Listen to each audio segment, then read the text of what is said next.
Thank you very much. I have a few pictures, and I'll talk a little bit about how I'm able to do what I do. All these houses are built from between 70 and 80% recycled materials, stuff that was headed to the mulcher, the landfill, the burn pile. It was all just gone. This is the first house I built. This double front door here with the three-light transom that was headed to the landfill. Have a little turret there. And then these buttons on the corbels here, right there, those are hickory nuts. And these buttons there, those are chicken eggs. And of course, first you have breakfast. And then you fill the shell full of Bondo and paint it and nail it up. And you have an architectural button in just a fraction of the time. Then this is a look at the inside. You can see the three-light transom there with the eyebrow windows, certainly an architectural antique. Headed to the landfill. Even the lock set is probably worth $200. Everything in the kitchen was salvaged. There's a 1952 O'Keefe Merritt stove, if you like to cook. Cool stove. This is going up into the turret. I got that staircase for $20, including delivery to my lot. Then, looking up in the turret, you see there are bulges and pokes and sags and so forth. Well, if that ruins your life, well, then you shouldn't live there. This is a laundry chute, and this right here is a shoe last, and those are those cast iron things you see at antique shops. So I had one of those, so I made some low-tech gadgetry there where you just stomp on the shoe last, and then the door flies open, you throw your laundry down.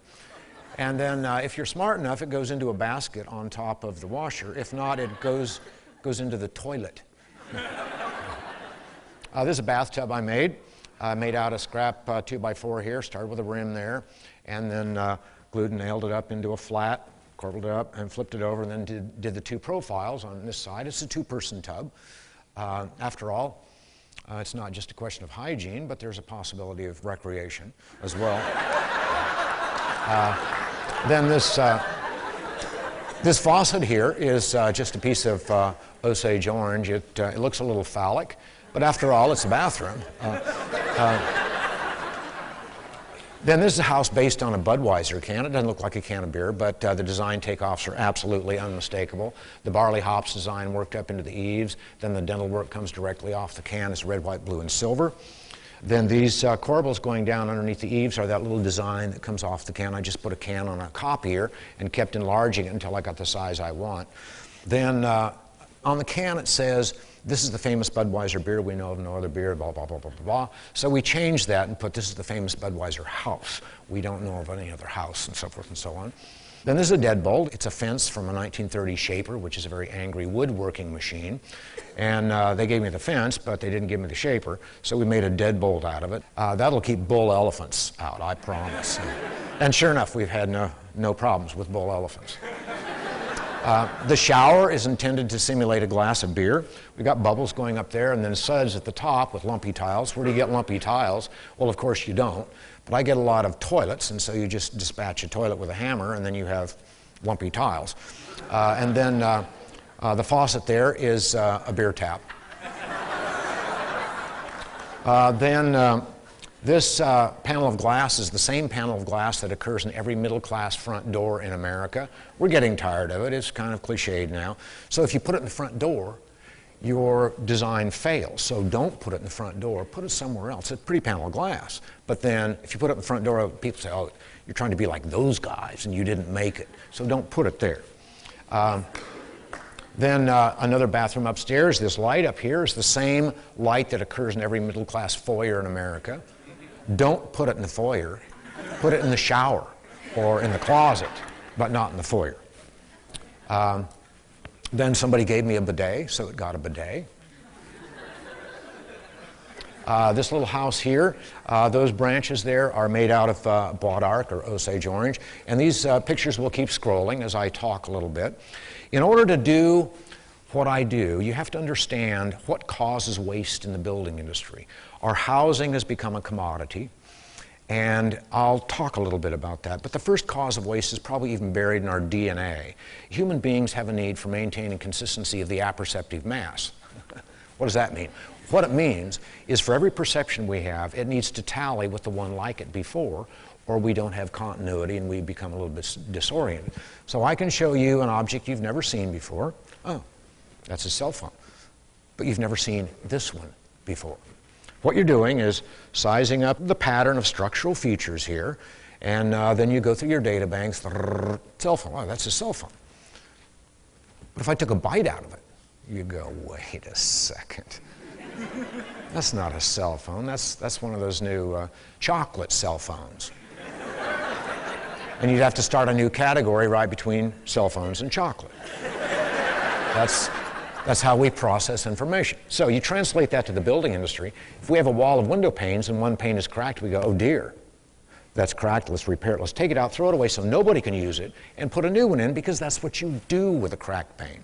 Never mind that it doesn't affect our lives at all.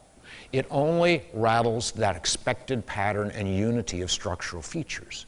However, if we took a small hammer and we added cracks to all the other windows, then we have a pattern.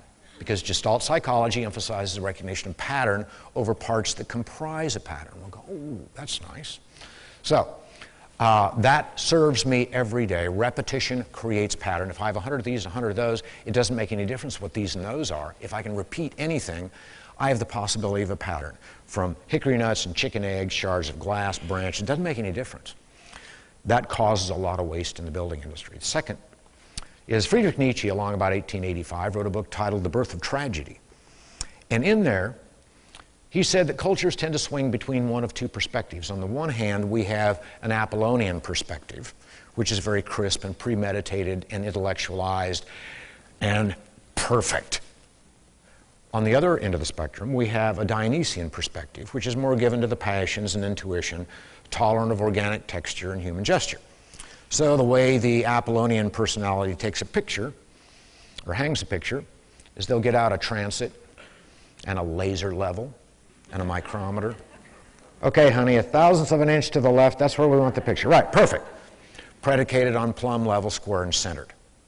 The Dionysian personality takes the picture and goes,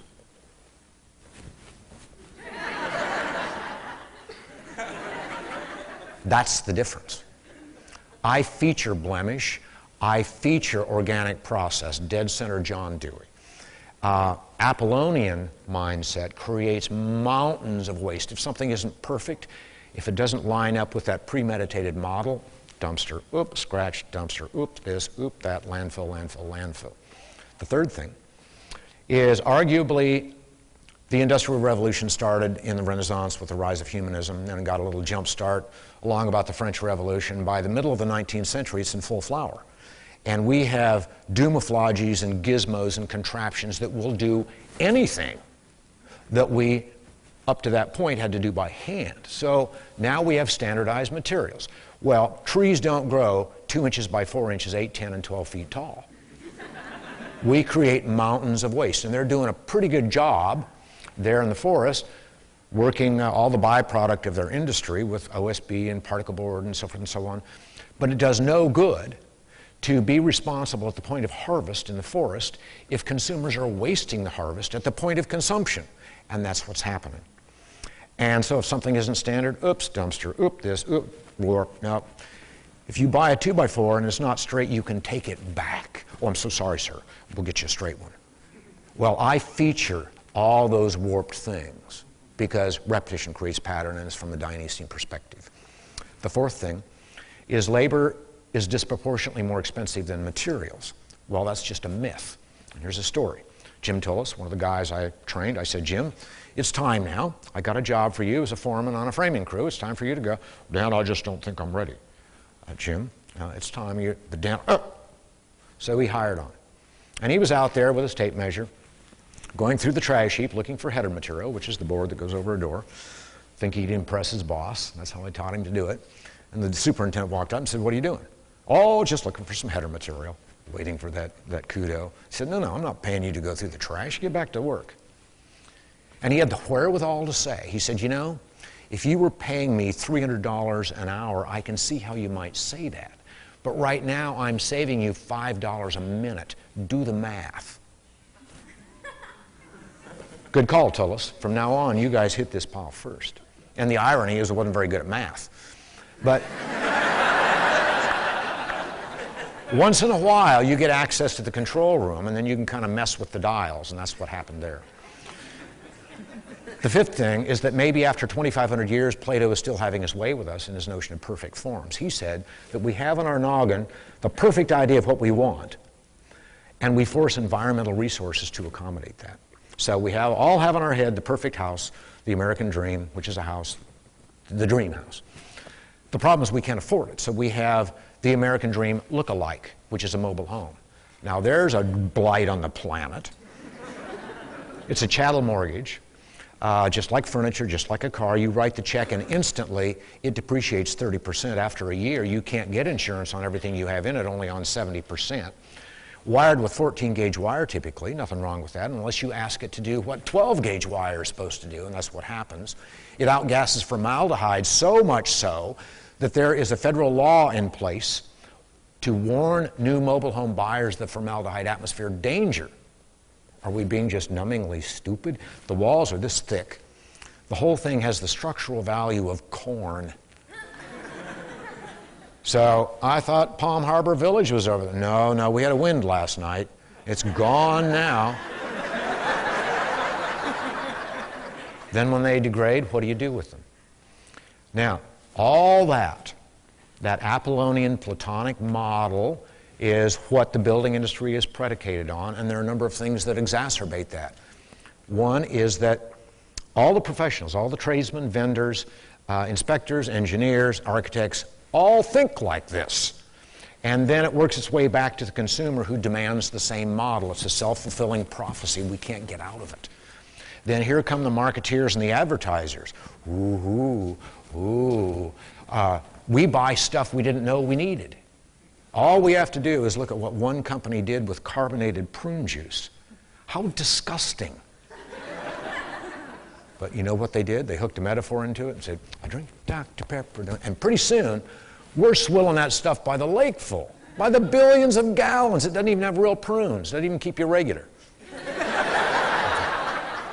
My, oh my, that makes it worse, and we get sucked into that faster than anything. Then a man named Jean-Paul Sartre wrote a book titled Being and Nothingness. It's a pretty quick read. You can snap through it in maybe 2 years if you read 8 hours a day. In there he talked about the divided self. And he said human beings act differently when they know they're alone than when they know somebody else is around. So if I'm eating spaghetti and I know I'm alone, I can eat like a backhoe. I can wipe my mouth on my sleeve, a napkin on the table, chew with my mouth open, make little noises, scratch wherever I want. But as soon as you walk in, I go, ooh, little spaghetti sauce there. Napkin in the lap, half bites, chew with my mouth closed, no scratching. Now, what I'm doing is fulfilling your expectations of how I should live my life. I feel that expectation, and so I accommodate it, and I'm living my life according to what you expect me to do. That happens in the building industry as well. That's why all of our subdivisions look the same. Sometimes we even have these formalized cultural expectations. I'll bet all your shoes match. Sure enough, we all buy into that. And with gated communities, we have a formalized expectation. With a homeowners association, sometimes those guys are Nazis. My, oh my. That exacerbates and continues this model. The last thing is gregariousness.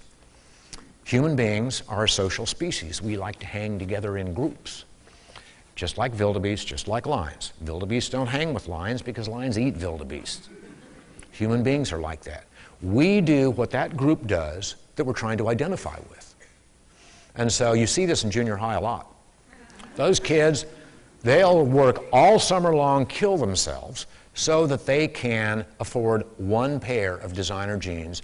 So along about September, they can stride in and go, I'm important today. See, don't touch my designer jeans, I see you don't have designer jeans. You're not one of the beautiful. See, I'm one of the beautiful people. See my jeans? Right there is reason enough to have uniforms. And so that happens in the building industry as well. We have confused Maslow's hierarchy of needs just a little bit. On the bottom tier, we have basic needs: shelter, clothing, food, water, mating, so forth. Second, security. Third, relationships. Fourth, status, self-esteem. That is vanity. And we're taking vanity and shoving it down here. And so we end up with vain decisions, and we can't even afford our mortgage. We can't afford to eat anything except beans. That is, our housing has become a commodity. And it takes a little bit of nerve to dive into those primal, terrifying parts of ourselves and make our own decisions, and not make our housing a commodity, but make it something that bubbles up from seminal sources. That takes a little bit of nerve, and darn it, once in a while you fail. But that's okay. If failure destroys you, then you can't do this. I fail all the time, every day. And I've had some whopping failures, I promise, where big, public, humiliating, embarrassing failures. Everybody points and laughs, and he says, "He tried it a fifth time and it still didn't work. What a moron." Early on, contractors come by and say, "Dan, you're a cute little bunny, but you know, this just isn't going to work. Why don't you do this, and why don't you do that?" And your instinct is to say, "Well, why don't you suck an egg?" But you don't say that, because they're the guys you're targeting. And so what we've done, and this isn't just in housing, it's clothing, in food, in our transportation needs, our energy, we sprawl just a little bit. And when I get a little bit of press, I hear from people all over the world. And we may have invented excess, but the problem of waste is worldwide. We're in trouble. And I don't wear ammo belts crisscrossing my chest and a red bandana, but we're clearly in trouble.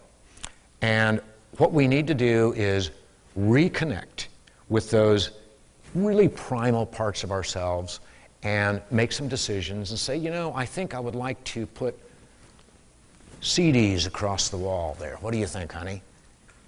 If it doesn't work, take it down. What we need to do is reconnect with who we really are. And that's thrilling indeed. Thank you very much.